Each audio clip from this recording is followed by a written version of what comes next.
Wow, banyaknya makanan kita ada kat sini, cikgu. Betul, Sean. Ya. Tengok semua ni makanan sedap tau, Sean. Ha. Sean nak tanyalah, Sean. Ya. Yang ni kelas makanan apa yang Sean tahu? Yang roti, cikgu. Saya rasa karbohidrat, cikgu. Betul, Sean. Pandai juga, Sean. Kalau untuk ayam ni? Ayam, cikgu. Ayam ni saya tahu. Ini adalah protein. Ya, betul, Sean. Ha. Kalau yang coklat dengan mentega tu pula? Yang ni, cikgu, ini pencuci mulut lah, cikgu, bukan? Pandai, Sean. Saya pun nak cuci mulut lepas ni. Nanti kita lepas cuci mulut, Ya. Okay, sebenarnya, Ya. coklat dengan mentega tu mengandungi lemak untuk lipid. Okey, cikgu. Ataupun dikenali lipid lah. Kerana ketiga-tiga ini membekalkan tenaga, Sean. Okey, tapi apa kaitan makanan ni? Yang ni pun boleh masak. Apa kaitannya dengan apa yang kita nak terokai ni, cikgu? Okey, hari ini kita nak teroka bersama-sama kalau makanan ini dimasukkan dalam badan, bagaimana dia ditukar menjadi tenaga dan nutrien dalam badan kita. Oh, okey. Baiklah, jom kita teroka.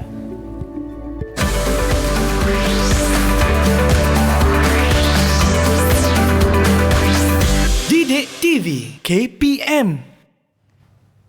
Salam sejahtera dan selamat pagi. Anda sedang menonton Teroka di Didik TV KPM bersama dengan saya, Sean Steven, selaku hos anda. Sebelum kita bermula, saya nak ingatkan kepada anda semua untuk sentiasa mengikut SOP yang ditetapkan bagi menangani penularan COVID-19 seperti memakai pelitup muka, kerap cuci tangan dengan air dan sabun serta pakailah hand sanitizer ataupun gel pembasmi kuman untuk sentiasa memastikan tangan anda sentiasa bersih. Dan apabila anda berada di tempat awam, pastikan jarak di antara satu sama lain tidak kurang daripada 1 meter. Dan untuk hari ini, seperti yang anda nampak ni, ada banyak makanan kat sini. Apa yang kita akan terokai ini, kita akan bagi tahu sebentar lagi. Tapi apa kata kita berkenalan pula dengan cikgu kita pada hari ini, iaitu Cikgu Yo daripada SMK Bandar Baru Sentul, Kuala Lumpur. Hai cikgu, selamat pagi. Hai Sean, selamat pagi. Sehat cikgu? Sehat, masih. Okey, baiklah cikgu. Mungkin sebelum kita teruskan, mungkin cikgu boleh kenalkan diri cikgu kepada penonton kita di rumah. Okey, hai murid-murid di rumah dan Sean juga. Ya. Okay. Saya Cikgu Yo. Nama penuh saya ialah Yo Laibo. Saya mengajar seperti Sean kata tadi. Saya mengajar di SMK Bandar Baru Sentul, Kuala Lumpur. Sean, sebenarnya pengalaman saya mengajar biologi hanya 10 tahun sahaja. Weh, hanya 10 tahun cikgu. Cikgu, yang tu kira lama tapi cikgu nampak muda cikgu. Terima kasih. Okey lah. Baiklah cikgu. Kita dah berkenalan dengan cikgu. Apa kata kita berkenalan pula dengan kawan-kawan saya yang ada dalam talian. Siapakah mereka? Hai semua. Itulah dia muka-muka kacak dan jelita pada pagi ini.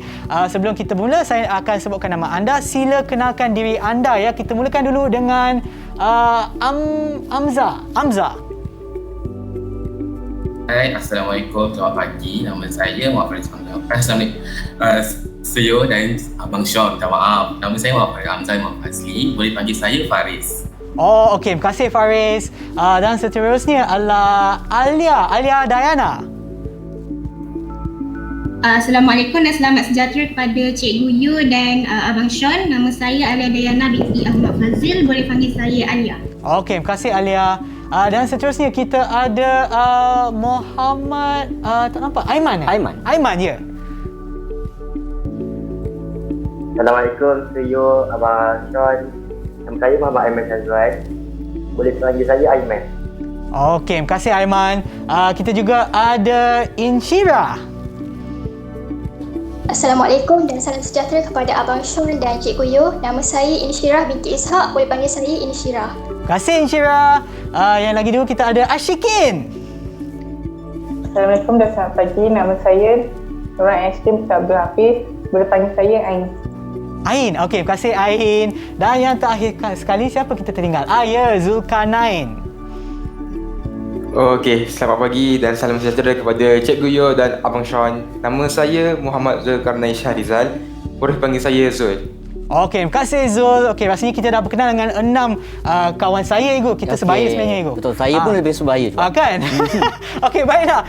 Cikgu, saya nak tanya apa sebenarnya yang kita akan terokai ni Igu? Saya nampak ada ayam, ada telur, ni ada coklat. Okey, seperti tadi kita kata, makanan-makanan ini adalah kelas makanan yang boleh membekalkan tenaga dan nutrien dalam badan. Hari ini bersama dengan murid ni, kita akan teroka bersama-sama bagaimana makanan ini dihidrolisis, dicernahkan dalam badan kita sampailah dia diserap dalam badan. Okey, baiklah cikgu. Okey, Dan untuk ni apa yang perlu murid sediakan yang ada di rumah dan juga dalam talian? Apa yang perlu mereka sediakan untuk penerokan kita hari ni? Okey, betul. So, terima kasih Sean. Ya. So, kalau boleh, saya nak murid di rumah sediakan satu keping kertas A4 lah. Okey. Okey, A4, pen, marker ataupun pembaris Okey, untuk baik, memulakan buat nota dan kita buat sama-sama pada hari ini. Ya. Okey, so murid-murid di rumah boleh ambil sekeping kertas A4. Ya. Okey, sebanyak kertas A4 untuk lipatkan separuh dan separuh lagi. Okey. Okey. Ya. So dia akan ada 4 bahagian lah. Okey, Okay, cikgu. 4 bahagian macam ni.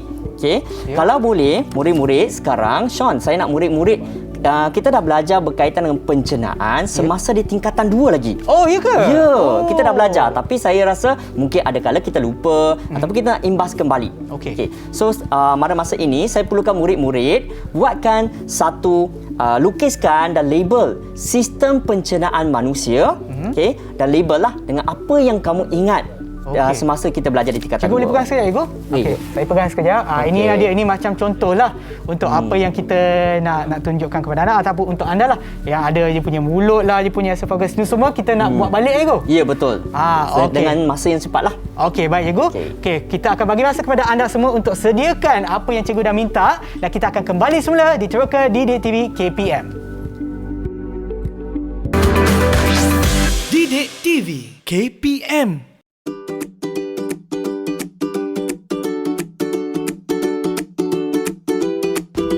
Tahukah anda? Jumlah bakteria dalam badan manusia sangat banyak, iaitu lebih banyak daripada galaksi-galaksi dalam alam semesta. Terdapat bakteria baik dalam salur pencernaan dan bakteria jahat yang menyebabkan keracunan makanan.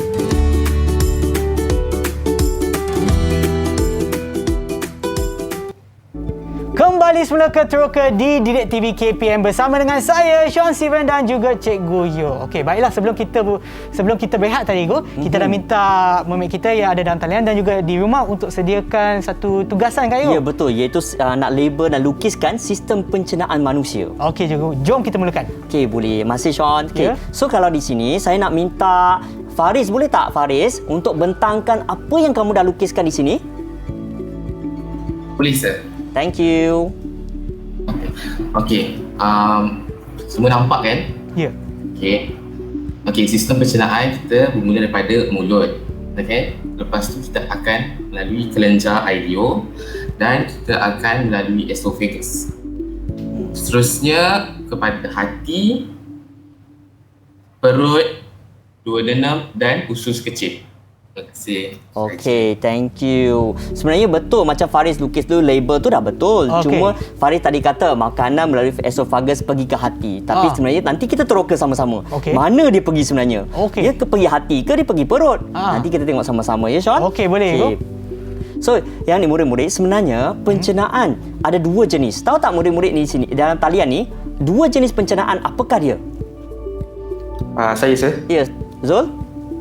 Pencernaan kimia dan pencernaan fizikal. Okey, cantik. Betul Zul. Iaitu kita ada 2, pencernaan fizikal dan pencernaan kimia. Okey.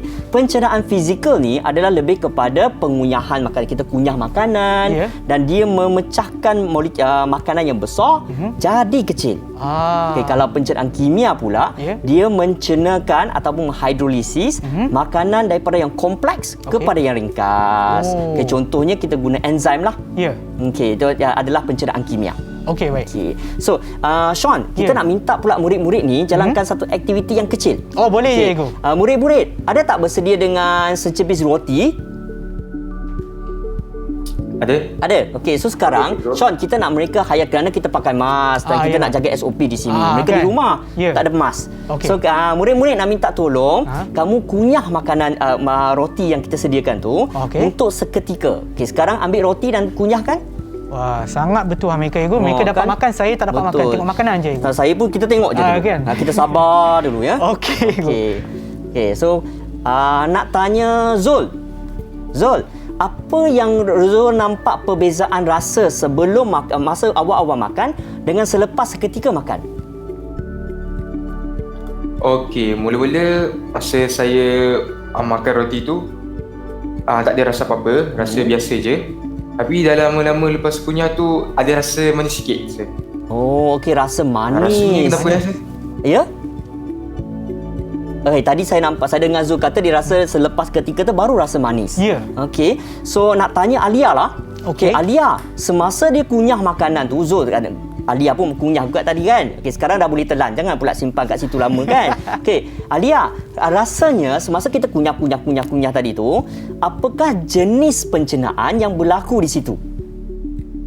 Pencernaan yang terlibat ialah pencernaan fizikal dan juga pencernaan kimia. Okey, betul. Macam Alia kata tu betul. Ya. Kita kunyah, roti tu mungkin besar jadi kecil. Ya. Okey, itu adalah pencernaan fizikal, Sean. ya. Okey, kalau yang Zul kata dia rasa manis.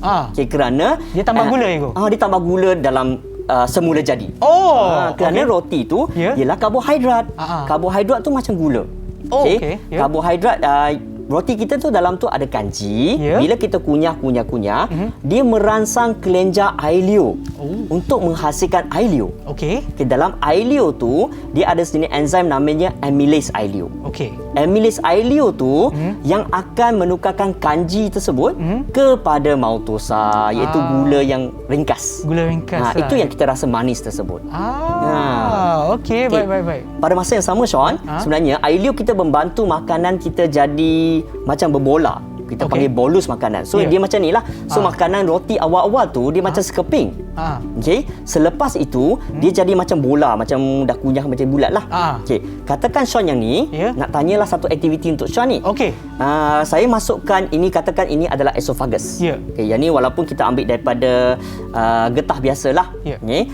Saya masukkan. Okey. Bagaimana Sean nak fikir nak gerakkan dia ke bawah? Okey, saya cuba Ego. Okey, ya. Okey, jadi macam ni saya rasa nak kena tolak ke bawah ni. Betul, dia macam dah gerak tu, Sean. Okey. Macam ni ya. Betul, Sean. Gerak. Macam ni Ego. Betul. So bila saya picit kat sini dia gerak ke bawah. Dia macam gerak bawah kan? Betul. So nak tanya budak-budak ni, Aiman tahu tak pergerakan ini dia dipanggil proses apa? Pergerakan ni dipanggil proses fagositosis. Okey, fagositosis macam salah. Fotosintesis boleh ke? Saya macam salah dengar ke sekali lagi? Ataupun siapa nak bantu Aiman kat sini? Saya. Ya, saya Zul. Proses peristalsis. Peristalsis. Mungkin Aiman tu pun ada sisis juga, kita dah salah dengar kot.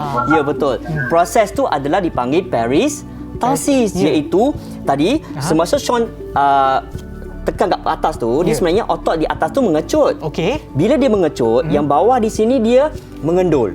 So dia buka jalan kat bawah, dia turun ke bawah.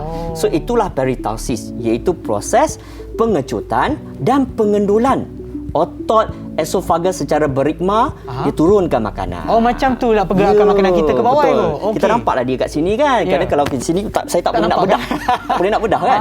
Okey, betul. So yang ni nak tanyalah Insyirah.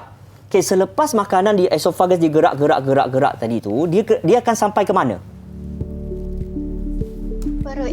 Ya, betul. Dia akan sampai ke perut. Tak macam awal-awal tadi kita tersalah, kita cakap ke hati kan? Bukan ke hati dulu. Bukan. Okay. So sebenarnya dia akan gerak ke perut. Okey. Tadi, Sean nak tanya tadi kan? Ya. Kanji dah tukar jadi maltosa, betul? Maltosa. Ya. Okey, maltosa tu gerak ke perut. Ada tak pencernaan kat situ rasanya? Dekat perut Ego. Maknanya dia akan dicernakan lagi daripada maltosa ke benda yang lagi ringkas. Ada tak? Apa kata cikgu yang jawab lah sebab saya tak pasti sangat. Betul, tak apa, kita tanya dia orang. Okey. Nak tanya Ain, rasanya di perut maltosa tadi ada tak pencernaan seterusnya? Ada. Tak ada, betul, tak ada. So di perut dia macam lalu je kat situ. Okey, dia akan sampai ke duodenum. Okey, di duodenum, pankreas kat tepi dia. Okey. Pankreas akan merembeskan jus pankreas, Sean. Sedap ke jus tu? Jus tu tak sedap. Tak sedap. Okey. Tapi ini untuk pencernaan lah. Untuk pencernaan, betul, Sean. Okey, jus pankreas tu dalam tu dia mengandungi amylase pankreas. Okey. Nak tanya murid dulu. Okey, boleh. Nak tanya Alia lah. Alia, kamu rasa amylase pankreas tu apakah fungsi dia? menukarkan kanji kepada maltosa. Nampak tak Sean? Dia sama macam tadi Ailio tu. Okey. Kerana mereka adalah enzim yang sama, iaitu amylase. Cuma tempat dirembeskan berlainan. Kenapa? Mungkin sebab kalau sini tak sempat untuk dicernakan, dia akan dicernakan dekat duodenum ke? Betul, pandai Sean. Ada kala kita kunyah cepat kita telan. Kadang-kadang saya tak kunyah, saya terus telan. So nasib baik ada pankreas. Nasib baik. Dia tolong jugalah kat situ kan. Okey. So di duodenum tadi kita kata kanji sekali lagi ditukar menjadi maltosa. Okey. So selepas itu dia akan masuk ke dalam ileum. Ileum tu ialah usus kecil lah. Okey. Tadi duodenum pun usus kecil juga. Cuma kawasan dia kan. Okey. So di usus kecil ataupun ileum dia mengandungi jus usus. Jus usus. Okey, jus usus tu dalam tu ada maltase. Okey, enzim nama dia maltase. Nak tanya di sini. Okey. Kita belajar semasa tingkatan 4 bab 5 iaitu enzim. Okey, saya nak tanya dioranglah pula. Okey. Kan? Macam kita imbas semula kita imbas kembali kepada bab 5. Okey. Nak tanya kepada Insyirah. Kalau maltase dia punya substrate ialah apa? Maltosa. Cantik, betul Sean, kerana sebenarnya nak menyenangkan kita. Maltase ASE di belakang adalah enzim. Okey, Cuma nama kat depan mal, MAL itu adalah substrate, iaitu tadi kita kata maltosa. Maltosa, cantik Sean. So di sini maltase menukarkan maltosa kepada glukosa. Glukosa tu adalah yang paling ringkas. Yang kita akan ringkas dah. Kita boleh serap dalam badan. Itulah pencernaan yang berlaku di karbohidrat dalam badan kita.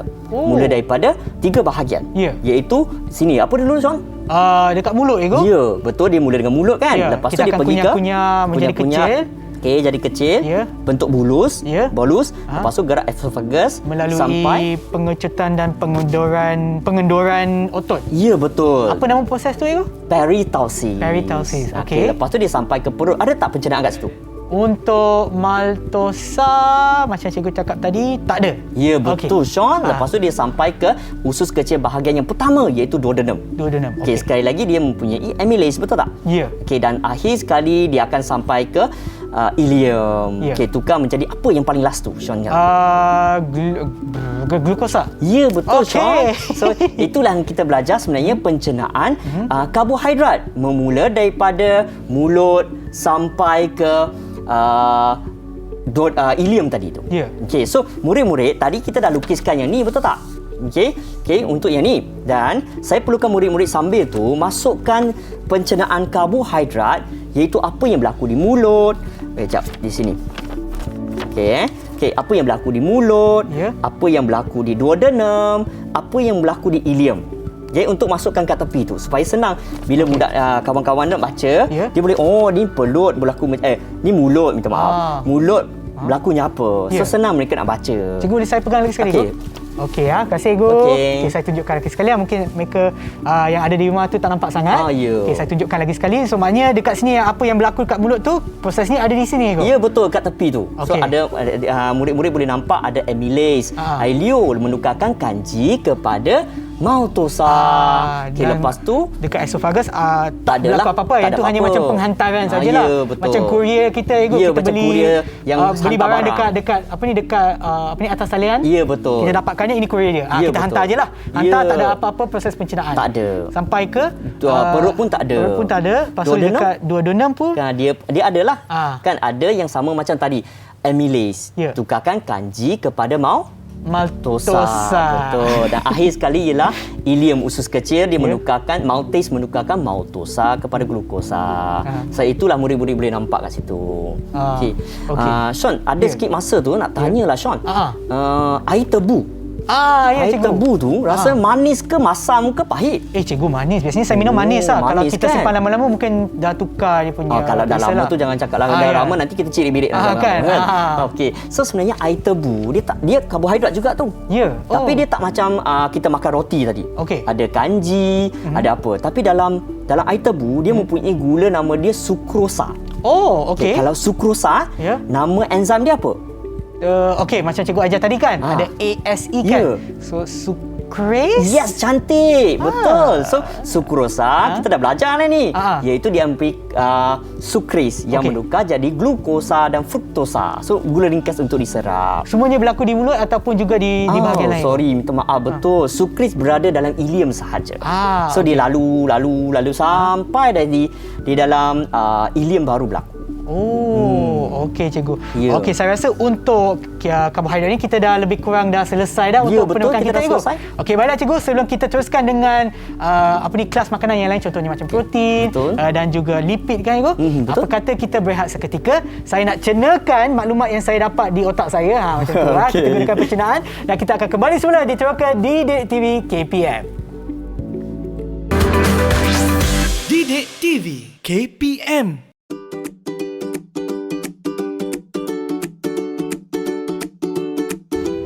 Tahukah anda? Lebih daripada 90% kalsium dalam tubuh badan manusia terdapat pada gigi manusia.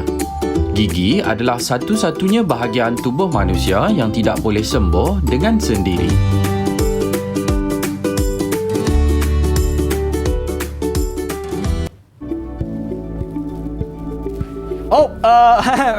Kembali semula ke Teroka di Didik TV KPM bersama dengan saya Sean Steven dan juga Cikgu Yo ya.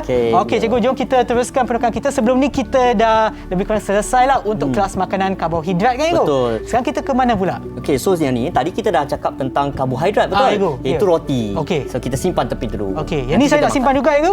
Jangan. Itu pencuci mulut nanti nak guna. Okey, boleh.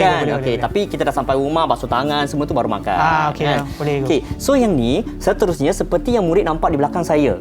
Tajuk kita seterusnya adalah untuk ayam dengan telur. Sean nak ingat balik. Ayam, telur. Kelas makanan apa Sean? Kelas makanan protein ni. Ya betul. Sebenarnya macam di belakang tadi kan. Okey, itu dah jawapan dia. Betul. Okey, so kita akan belajar seterusnya berkaitan dengan protein. Okey. So nak tanya murid-murid dulu. Okey, tadi kita kata pencernaan untuk karbohidrat bermula di mulut. Okey, so sekarang saya nak tanya siapa nak panggil lah panggil Faris lah. Okey. Faris nak tanya. Cikgu. Okey. So, pencernaan protein bermula di mana? Rasanya? Perut. Ya, pandai dia betul. Dia nak fikir 2 saat kan tadi. Betul. So, dia mula di perut. Bukan kat mulut cikgu? Tak. Kat mulut tadi untuk karbohidrat lah. Karbohidrat. Tapi itu adalah contohnya mulut sebenarnya berlaku juga. Pencernaan fizikal. Iaitu kita punya. Takkanlah kita makan telur tu sebiji dia turun ke bawah kan. Tak adalah pula. Betul. So, yang ni sebenarnya macam Faris kata betul. Pencernaan kimia untuk protein dia memula di perut. Okey, so sebenarnya macam tu kita nampak perut kat situ kan? Yang ini ke? Ya, perut kita tu. So, perut ni nak masuk dalam sikitlah. Okey. Perut kita ada kelenjar gaster yang merembeskan enzim nanti. Okey, kelenjar apa itu? Gaster, G-A-S-T-R. Okey. Dan pada masa yang sama, epithelium dia tu, iaitu dia punya lapisan membran lah. Ada 3 jenis sebenarnya yang baru kita belajar lah. Iaitu sel utama, patella dengan sel mukus. Okey. So di sini sebenarnya nak terangkan sikitlah. Okey. Sel utama tu dia sebenarnya merembeskan pepsinogen. Okey. Pepsinogen tu, ya saya Insyirah. Pepsinogen tu apa sebenarnya? Okey, pandai. Maksudnya dia mendengar tu. Dengar kita bercakap. Bukan kita dua je kan? Okey, thank you Insyirah.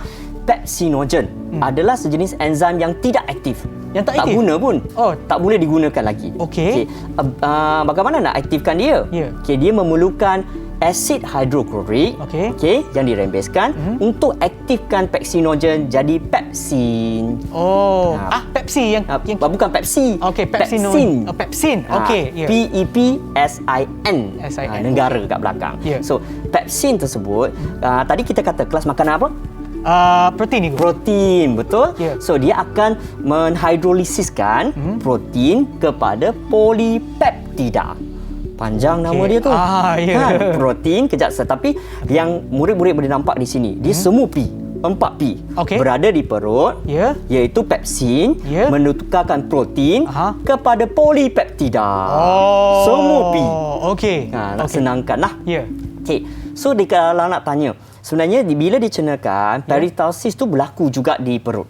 Oh. Okey, dia pergerakan otot kita dalam perut tu. Ya. Dia akan menyebabkan makanan menjadi kim, iaitu separa cecair. Macam kita makan ni kan pepejal. Dia dah cairkan macam bentuk separa cecair dah. Okey, ya. Okey, nanti dia akan masuk ke dari perut. Nanti tanya mereka lah. Nanti mereka tahu tak sebenarnya. Nanti mereka tertidur nanti tu. Kan? Kita nak uji mereka pula. Okey, nak tanya. Aiman, selepas perut, kim tu akan masuk ke mana? Sorry cikgu. Ya, sekali lagi mana? Kalau dari perut, kan lepas tu dia akan gerak ke mana? Duodenum. Pandai Aiman. Okey, duodenum. Ya. Semasa di duodenum dia ada jus pankreas tadi kan? Ya. Okey, jus pankreas tadi dia pun akan mengandungi trypsin. Nama lain pula. Sin pula sekarang. Tadi SS kan, sekarang ini trypsin. Okey. Trypsin ini akan menukarkan polipeptida tadi kepada peptida. Okey, polipeptida kepada peptida. Peptida, Sebab poli tu sebenarnya dia lebih daripada satu kan? Dia macam banyak-banyak kan? Pandai. Maksudnya dia polimer banyak panjang-panjang. Okey, peptida maksudnya dia mungkin pendek sikit lah. Daripada poli menjadi peptida. Peptida, betul. Oleh enzim nama dia trypsin. Trypsin. Maknanya enzim untuk protein tu dia hujungnya adalah C lah itu. Lebih kurang SIN. SIN. Dia tak macam tadi ASE tu. Yang tu untuk karbohidrat lah. Untuk karbohidrat. Tapi sebenarnya kebanyakan enzim kita semuanya adalah ASE. Tapi kenapa untuk pepsin lah, trypsin dia tak guna pula ASE? Kerana manusia dah jumpa pepsin, trypsin sebelum penamaan enzim sebenarnya. Kita tak nak tukar lah, nanti saintis pula pening. Dulu kata macam ni, sekarang macam tu. Kan? So dia tak nak tukar. So diguna balik iaitu pepsin dan trypsin. Dia tak tukarlah nama tu. Macam tu. So tadi dia berlaku di duodenum. So sekarang selepas duodenum dia akan pergi kepada ileum. Tadi kita kata dia dah sampai mana? Peptida. Betul? So peptida tadi tu akan ditukarkan oleh iripsin. Iripsin. SIN jugalah sin. Iripsin tu akan menukarkan peptida kepada molekul yang paling ringkas. Saya nak tanya mereka tahu tak sebenarnya? Kita nak tanya siapa ni? Soalan susah. Insyirah nak tanya, kalau protein, molekul yang paling kecil untuk diserap dalam badan, kita panggil apa? Asid amino. Ya, pandailah dia. Macam mereka yang ajar kita pula kan? Okay, thank you Insyirah. So maksudnya tadi peptida tu, iripsin akan tukarkan jadi asid amino. So asid amino diserap dalam badan, kita guna. Itulah yang berlaku di dalam protein. Okey cikgu. Cikgu, sebenarnya saya ada soalan sebelum ni. Macam tadi yang kita ada satu enzim nama dia yang ada dalam perut tu. Pepsin ke pepsinogen? Pepsinogen. Pepsinogen tu dia sebenarnya adalah satu enzim yang tidak aktif sehingga diaktifkan oleh asid kan Igo? Ya, betul. Dan dalam perut tu ada asid apa Igo? Asid hidroklorik. Okey. Tapi yang kalau ada asid dalam perut tu bukan bahaya Igo? Asid tu bahaya sebenarnya. Tapi kerana ada makanan, dia digunakan untuk menghidrolisis dan membantu membunuh kuman.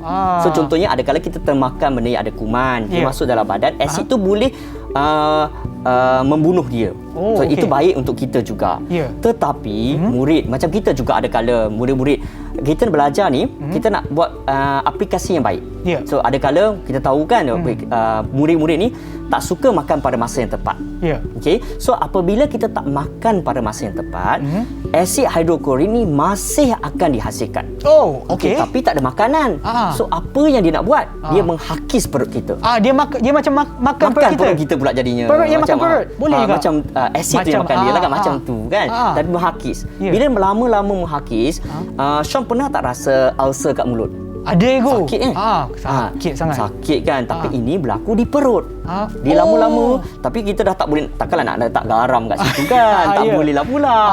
So kita akan dia akan menyebabkan macam tu. So kalau boleh nak ingatkan kawan-kawan di rumah semua untuk makan pada tepat pada masanya. Okey cikgu. Asid tu sebenarnya betul lah macam Sean kata tu bahaya Sean. Kenapa? Kerana dia pH dia tu iaitu keasidan dia tu adalah asid yang sangat kuat. Okey, kalau sembuh pada muka, melecur terus. Boleh tu. Sebab Betul, tu so kadang-kadang itu kalau kita macam saya kadang-kadang sakit kan, termuntah kan, akan rasa macam pedas kan, macam betul, sakit kerana di dia menghaki sikit. aliran ni kan. Betul. Tu yang kenapa asid tu. Okey. Itu kalau boleh jagalah perut kita dengan baik. Dia bagi kita untuk mencernakan makanan. Ya. Kita pun kena jaga dia. Betul Sean? Betul Ego. Cikgu, saya ada lagi satu soalan Ego. Ya. Ada tak yang asid hidroklorik tu ada tak fungsi lain selain daripada mengaktifkan pepsinogen? Okey, tadi kita kata dia mengaktifkan pepsinogen. Ya. Lepas tu dia membunuh kuman.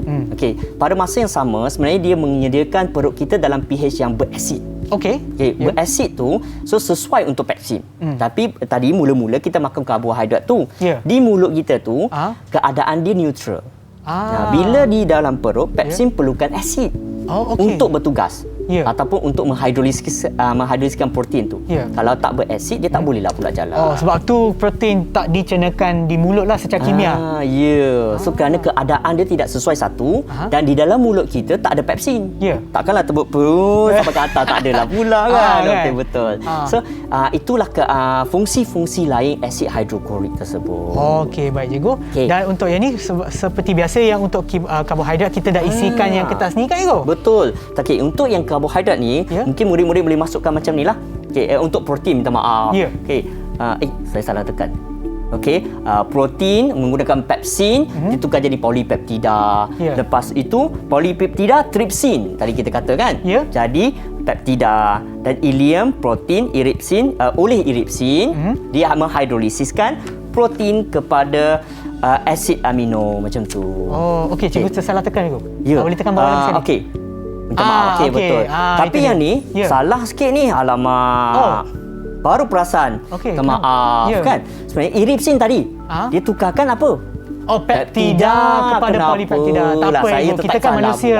Minta maaf kan. Tak apa Dah cek 10 kali sebenarnya. Okay. So di sini ingat sekali lagi nak betulkan murid-murid ni. Okey. Iripsin nak tanya diorang lah. Diorang pandai ke saya pandai kan? Okey, boleh. Iripsin menukarkan apa? Ingat tak nak tanya kepada Zul? Iripsin mencernakan peptida kepada asid amino. Pandai dia orang. Patutnya mereka berdiri sangat umar lah. Tak ada. Betul Macam Zul kata tadi betul. Yang ni salah. Iripsin menukarkan peptida kepada asid amino. Kan? So itulah yang kita belajar sebenarnya dalam protein. Kan? Tadi kita dah belajar karbohidrat, kita dah belajar protein. Ada lagi kelas makanan yang lain. Kelas makanan lain yang tertinggal tu adalah yang ini Ego? Ya, betul. Iaitu lemak. Lemak, betul. Dalam biologi, kita boleh kata lemak adalah sejenis apa? Lili. Lili. Okey, kita tanya dia orang, betul tak lili? Okey, boleh. Aiman, betul tak lili? Lemak? Nah. Tak, tu sepatutnya nama apa? Lipi jawapannya Ego. Saya baru je nak sebut. Dia. Tadi tak ingat Lili tu nama kawan saya. Okey, kawan. Saya pun ada kawan nama Lili. Ya ke? Nanti ada pula Lala kan? Lili dan Lala. Okey cikgu, untuk pencernaan lipid ni macam mana? Okey, untuk pencernaan lipid dia sama lebih kurang. Dia tak ada di mulut. Okey. So dia akan bermula di kena tanya diorang lah. Okey. Nak tanya Alia lah. Alia, kalau pencernaan di pencernaan lipid tadi kita katakan, lipid bermula di mana? Hati. Okey. Nak kata tapi kita tak kata dia lalu hati kan? Tak ada. Cuma macam Alia kata mungkin betul sikit. Kerana hati dia sebenarnya boleh menghasilkan hempedu. Hempedu. Okey, bal ataupun hempedu lah. Hempedu tu disimpan dalam pudi hempedu. Dalam satu kawasan dia tu dan dia akan dirembeskan ke duodenum. So bermulanya kawasan untuk pencernaan adalah berlaku di duodenum, iaitu kawasan ataupun bahagian pertama untuk usus kecil. So apa tugas hempedu tu? Hempedu tu sebenarnya dia belum lagi nak mencernakan. Hempedu tu digunakan untuk mengimulsikan lipid. Mengimulsikan. Alia nak tanya. Ya, saya? Saya nak tanya. Emulsi tu macam mana? Tahu tak Sean, emulsi tu apa? Saya pun tak tahulah Ego. Saya pun nak terangkan. Okey. Ingatkan Mengimulsi cuba tu lipid. Okey, mengimulsikan lipid maksudnya dia ambil lipid yang kita makan tu, pecahkan dia menjadi titisan-titisan yang halus. Oh, so dia macam benda yang besar, dia kecilkan dia. Macam kita kunyah kat mulut, tapi yang ni dilakukan dijalankan oleh duodenum. Ya, di duodenum iaitu oleh pempedu. Okey. Nak tanya Zul. Okey, Zul tanya tanyalah pula. Zul nak tanya. Okey. Untuk hempedu tadi kita kata pecahkan kepada titisan yang halus. Kenapa nak pecahkan kepada titisan halus tu? Untuk menambah luas permukaan. Ya, betul. Benda tu kalau kita belajar sebenarnya macam ada kait sikit dengan fizik. Okey. Iaitu benda yang mempunyai saiz yang kecil, dia mempunyai luas permukaan yang besar. Senang dicernakan. So lebih banyak, lebih cepatlah dicernakan. So itu kenapa hempedu diperlukan untuk memecahkan jadi titisan yang halus, dan menambahkan luas permukaan dan mempercepatkan pencernaan berlaku. So pada di duodenum tadi kan, pada masa yang sama duodenum tu dia juga mempunyai lipase. Lain nak tanya lipase. Tapi sekarang saya nak tanya Sean lah dulu. Okey, boleh go. Nak uji Sean lah. Dengar ke tak ke dia tak dengar saya cakap tadi tu kan. Lipase adalah enzim. Betul. ASE kan? ASE, betul. Apakah nama substrate-nya? Okey, sebab dia mula dengan LIP kan, ini tentunya lipid. Okey, cantik. Bukan lili bukan lili. Bukan lili. Kesian lili tu dicernakan nanti. Kesian dia terbatuk kat rumah. Kan, mereka terbatuk kat rumah. Okey, betul. So macam Sean kata betul. Lipase akan menghidrolisiskan lipid kepada asid lemak dan gliserol. So ada dua kat situ. Okey. So tadi kita berlaku di duodenum. Okey, nak tanya Faris, tahu tak selepas duodenum dia pergi mana? Faris, ada? Selepas duodenum dia sampai mana? Usus kecil. Okey, usus kecil, betul. Iaitu selepas duodenum kita sampai ke usus kecil, iaitu ileum kita panggil. Pada masa yang sama, dia pun mempunyai nama enzim tu lipase. Sama sebenarnya. So nak tanya dia orang. Tadi kita sembang kan, dia orang tak dengar kan. Okey, nak tanya Ain. Kalau macam tak panggil Ain kan, minta maaf Ain. Okey, Ain. Nak tanya, tadi kita kata lipase mencernakan substrate ni nama apa? Lipid. Ya, betul. Lipid, dengarlah tu. Dengar kan? Iaitu dia menukarkan lipid kepada asid lemak dan gliserol. Dan di situlah memulanya usus kecil lah. Tadi dah semua ada. Iaitu glukosa dah ada. Lepas tu asid amino dah ada. Asid lemak pun dah ada untuk protein. Lepas tu untuk lipid dah ada asid lemak dengan gliserol. Dan mereka akan diserap ke dalam di usus kecil, ke dalam badan. Maknanya untuk lipid kita dah selesai, Ya, dah selesai. Maknanya kita pun boleh selesaikan kertas kita, Ego. Ya, betul. So ni di sini untuk macam tadilah. Tadi kita ada di sini kan. Kita ada yang karbohidrat. Untuk kolom yang kedua. Lepas tu kita ada protein kat belakang ni. Protein. Kita ada protein. Kan protein di sini berlaku di perut, berlaku di duodenum, berlaku di iris. Yang ni betul. Yang ni betul. Kerana yang tadi tu kan salah kan?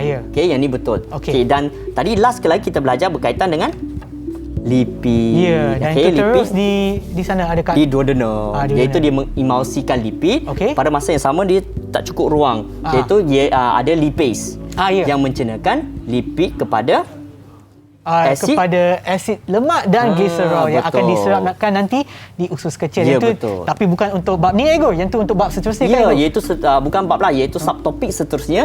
Kita akan belajar berkaitan dengan penyerapan makanan pula. Kita dah cernakan semua tu. Bagaimana pula dia diserap? Kat mana diserap? Macam itulah kita akan belajar nanti. Okey, tapi bukan hari ni, Ego. Yang tu untuk episod yang seterusnya. Tapi rasanya kita dah lebih kurang dah selesai dah untuk karbohidrat, untuk protein dan juga lipid. Saya rasa macam dah penat sikit, Ego. Saya nak rehat sekejap, boleh, Ego? Okey, saya pun nak rehat kejap, nak minum air jap. Okey, boleh, Ego. Kita akan berehat seketika dan kembali semula ke Teroka di Didik TV KPM. Didik TV KPM.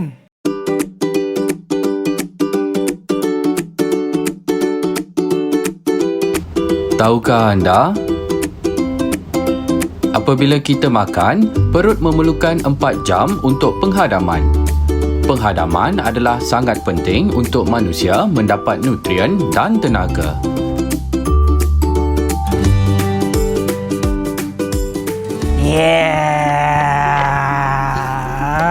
kembali semula ke Teroka di Didik TV KPM bersama dengan saya Sean Steven dan juga Cikgu Yo. Baiklah Cikgu, jom kita teruskan penukan kita Cikgu. Okey, so tadi sebenarnya kita dah sampai ke hujung pembelajaran lah kan. Tadi kita belajar 3 kelas makanan. Betul Sean? Ya. Sean ingat tak kelas makanan apa ingat lagi? Cikgu, sebab saya nampak makanan memang terus ingat Cikgu. Dekat sana roti itu bagaikan ataupun sebagai contoh untuk karbohidrat. Betul, karbohidrat. Ya. Okey, yang ini pula untuk dulu ni telur pula kita tak sentuh tadi kan Cikgu. Yang ni untuk protein kan Cikgu? Betul. Dan ini pula adalah untuk bukan pencuci mulut saja tapi ini sebenarnya untuk bagi kelas makanan lemak ataupun lipid. Betul Sean. So maksudnya ada input kita dah masuk ke kepala. Maksudnya kita belajar lipid, protein dan karbohidrat. Okey, so tadi kita pada masa yang sama murid-murid pun telah membuatkan kad nota tu. Betul. Kita nak test mereka buat ke tak? Okey, boleh Cikgu. Cikgu nak pilih siapa? Kita nak minta Insyirah. Ada Insyirah ada tak? Insyirah ada. Insyirah untuk terangkan berkaitan dengan kalau saya makan nasi hari ini. Ya, so kita tak nak kita macam soalan hot sikit. Tak nak terus kepada nanti dia tak tahu apa tu kan. So kita nak Insyirah terangkan berkaitan dengan nasi. Boleh Insyirah? Boleh Cikgu. Okey. Pencernaan nasi ini dia bermula di mulut. Apabila semasa kita sedang mengunyah nasi, kelenjar air liur ni dia akan merembeskan air liur dan dalam nasi itu pula ada kanji. Jadi air liur pula akan merembeskan enzim iaitu amylase untuk menukarkan kanji itu kepada maltosa. Kemudian makanan pun akan dibawa ke esophagus melalui proses peristalsis dan seterusnya akan dibawa ke perut. Tapi kanji tu dia karbohidrat. Karbohidrat tak boleh nak dicernakan dekat perut. Jadi makanan pun akan diangkut lagi ke duodenum. Enzim amylase pancreas pun akan dirembeskan ke duodenum untuk menukarkan sekali lagi kanji tosa. Kemudian makanan pun akan diangkut lagi ke usus kecil yang mana enzim maltase dirembeskan untuk menukarkan maltosa kepada glukosa.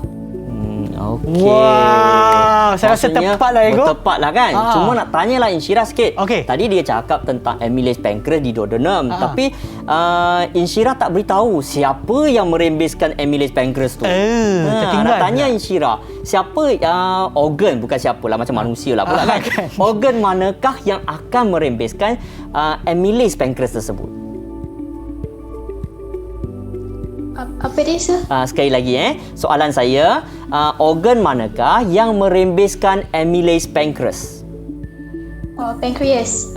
Betul. Sekarang ada nama pancreas tu kan. Tapi ada kala kita terangkan kena tepat. Kan kerana amylase ada di air liur, kelenjar yang merembeskan, ada yang pancreas, siapa yang pancreas merembeskan. Okey. Sean, ada sikit masa nak tanya seorang lagi untuk terangkan. Boleh Cikgu. Boleh. Lagi. So kita nak tanya tentang ikan. Ikan tu ada apa? Nak fikir sekejap kan? Okey, so nak tanya, nak minta Alia lah terangkan. Alia ada? Ada. Okey, ikan tu akan diangkut memasuki esophagus. Seterusnya dia akan masuk ke dalam perut. Kemudian pepsinogen akan dirembeskan dan diaktifkan oleh asid hidroklorik menjadi enzim pepsin. Enzim pepsin kemudiannya akan menghidrolisis protein menjadi polipeptida. Polipeptida itu pula akan diangkut ke duodenum. Di situ pula ada enzim trypsin yang dirembeskan oleh pankreas ke duodenum, akan menukarkan polipeptida menjadi peptida dan diangkut lagi dalam usus kecil yang mempunyai enzim erepsin. Enzim erepsin ni akan menukarkan peptida kepada asid amino. Okey, cantik jawapan dia pun sangat tepat lah. Okey, cuma nak betulkan sikit ialah kerana sekali lagi duodenum Ya. dengan ileum, dua-dua tu usus kecil. Cuma bila terangkan tadi, Ya. Alia boleh terangkan bukannya usus kecil merembeskan usus, di mana ileum yang merembeskan. Di ileum lah. Ya. Kan lebih tepat sikit, kerana kalau kita bila nak terangkan, dia tak tahu di usus kecil tu maksudnya duodenum ke ileum. Okey, So, so kita kena spesifik kepada kawasan usus kecil yang itulah, duodenum dengan ileum kan, Ego? Ya, betul. Okey, baiklah cikgu, sebelum kita mengakhiri program kita ataupun penerangan kita lagi satu kelas kan, Ego, iaitu untuk lipid. Mungkin cikgu boleh terangkan dan selepas tu berikan rumusan ringkas untuk penerangan kita, Ego. Okey, boleh. So, untuk lipid sebenarnya nak tanya Zul sikit boleh tak? Tapi kena cepat sikit, Ego. Okey, cepat boleh je, Zul, Ego. cepat sikit Zul. Ya. Okey, untuk lipid dia bermula berlaku di mana? Tempat je beritahu saya. Okey, lipid berlaku di usus kecil. Okey, betul. Dia usus kecil iaitu duodenum dengan ileum. Okey, iaitu dia mengandungi enzim, nama dia adalah lipase, macam tadi kita kata kan. Okey, menukarkan lipid kepada asid lemak dan gliserol. Okey, so Sean tadi kita dah ada aktiviti budak untuk sediakan nota sini. Betul? So murid-murid dah ada buat nota. So murid-murid sebenarnya boleh buat macam saya nanti dah bila ada masa, murid-murid buat yang lebih cantik dengan menggunakan kertas dan boleh buat bookmark lah. Contohnya hari ini saya nak tunggu bas. Okey, tunggu SOP dah berjalan, kita harapkan COVID-19 dah berkurangan, dah pergi sekolah. Kamu boleh letak dalam buku dan kita boleh bawa ke mana-mana. Boleh saya pegang, Ego? Dekat sini, Ego. Maknanya yang apa yang kita dah buat tadi, yang kertas yang kita lipat-lipat tu, kita letak yang maklumat ni boleh dijadikan sebagai penanda buku. Betul. Bookmark, Ego? Ya, so senanglah. Macam contohnya bila nak tunggu bas, tunggu cikgu, kita boleh membaca buku dan tak payah nak buka buku kan. Kita ada nota yang ringkas tu. Best juga macam ni, Ego. Betul. Okeylah cikgu. Terima kasih, Ego, lagi sekali atas perkongsian ilmu cikgu, bukan saja untuk topik kita iaitu pencernaan makanan, tetapi juga kita boleh buat macam craft tangan juga. Ya, betul. Sebab di Teroka ni kita merentas kurikulum, Ego. Okey, terima kasih lagi sekali kepada Cikgu Yo dan juga kepada kawan-kawan saya ada dalam talian iaitu Aiman, Zul, Faris, Ain, Alia dan juga Insyira kerana bersama kita, dan kepada mereka yang menonton di rumah, harap program kita ataupun penerangan kita pada hari ini memberi manfaat kepada anda semua. Jumpa lagi. Bye.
Didik TV KPM